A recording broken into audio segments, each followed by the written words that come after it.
غزوہ تبوک کے موقع پر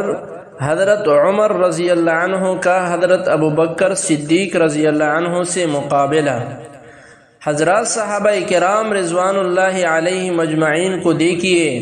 کہ غزوہ تبوک کے موقع پر انہوں نے کیا۔ غزوہ تبوک بڑا کٹن غزوہ تھا، ایسا صبر ازما غزوہ اور ایسا صبر ازما مہم شاید کوئی اور پیش نہیں آئی جیسے غزوہ تبوک کے موقع پر پیش آئی۔ سخت گرمی کا موسم، وہ موسم جس میں آسمان سے شعلے برستے ہیں، زمین آگ اگلتی ہے، اور تقریباً 1200 کلومیٹر کا صحرائی سفر اور کھجورے پکنے کا زمانہ جس پر سارے سال کی معیشت کا دار و مدار ہوتا ہے، سواریاں میسر نہیں، پیسے موجود نہیں، اور اس وقت میں یہ حکم دیا جا رہا ہے کہ ہر مسلمان کے لیے نفیر عام ہے کہ وہ اس غزوہ میں چلے اور اس میں شریک ہو۔ اور نبی کریم صلی اللہ علیہ وآلہ وسلم نے مسجد نبوی میں کھڑے ہو کر اعلان فرمایا کہ یہ غزوے کا موقع ہے اور سواریوں کی ضرورت ہے، اونٹنیاں چاہیے،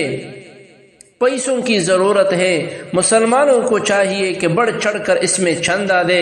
اور جو شخص اس میں چندہ دے گا میں اس کے لیے جنت کی ضمانت دیتا ہوں۔ آپ صحابہ کرام کہاں پیچھے رہنے والے تھے، جبکہ خود نبی کریم صلی اللہ علیہ وآلہ وسلم کی زبان سے یہ جملہ سن لے کہ ان کے لیے جنت کی ضمانت ہے۔ اب ہر شخص اپنی استطاعت کے مطابق چندہ دے رہا ہے، کوئی کچھ لا رہا ہے، کوئی کچھ لا رہا ہے۔ حضرت فاروق اعظم رضی اللہ عنہ فرماتے ہیں کہ میں اپنے گھر گیا اور میں نے اپنے گھر کا جتنا کچھ ساز و سامان اور روپیہ پیسہ تھا وہ آدھا آدھا تقسیم کر دیا، اور پھر آدھا حصہ لے کر نبی کریم صلی اللہ علیہ وآلہ وسلم کی خدمت میں چلا گیا، اور دل میں خیال آنے لگا کہ آج وہ دن ہے کہ شاید میں ابوبکر صدیق رضی اللہ عنہ سے آگے نکل جاؤں۔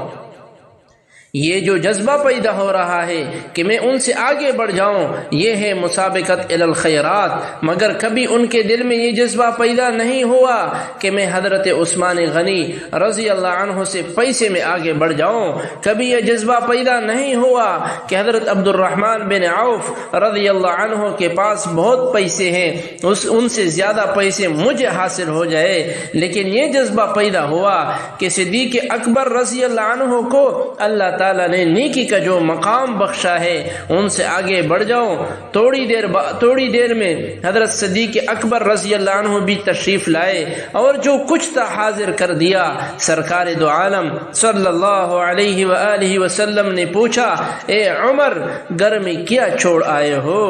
حضرت عمر رضی اللہ عنہ نے عرض کیا، یا رسول اللہ صلی اللہ علیہ وآلہ وسلم آدھا مال گھر والوں کے لیے چھوڑ دیا اور آدھا غزوہ کے لیے اور جہاد کے لیے لے آیا ہوں۔ آپ صلی اللہ علیہ وآلہ وسلم نے ان کو دعائیں دی کہ اللہ تعالیٰ تمہارے مال میں برکت دے۔ اس کے بعد صدیق اکبر رضی اللہ عنہ سے پوچھا کہ تم نے اپنے گھر میں کیا چھوڑا؟ حضرت ابوبکر صدیق رضی اللہ عنہ نے عرض کیا، یا رسول اللہ گھر میں اللہ اور اس کے رسول کو چھوڑ آیا ہوں،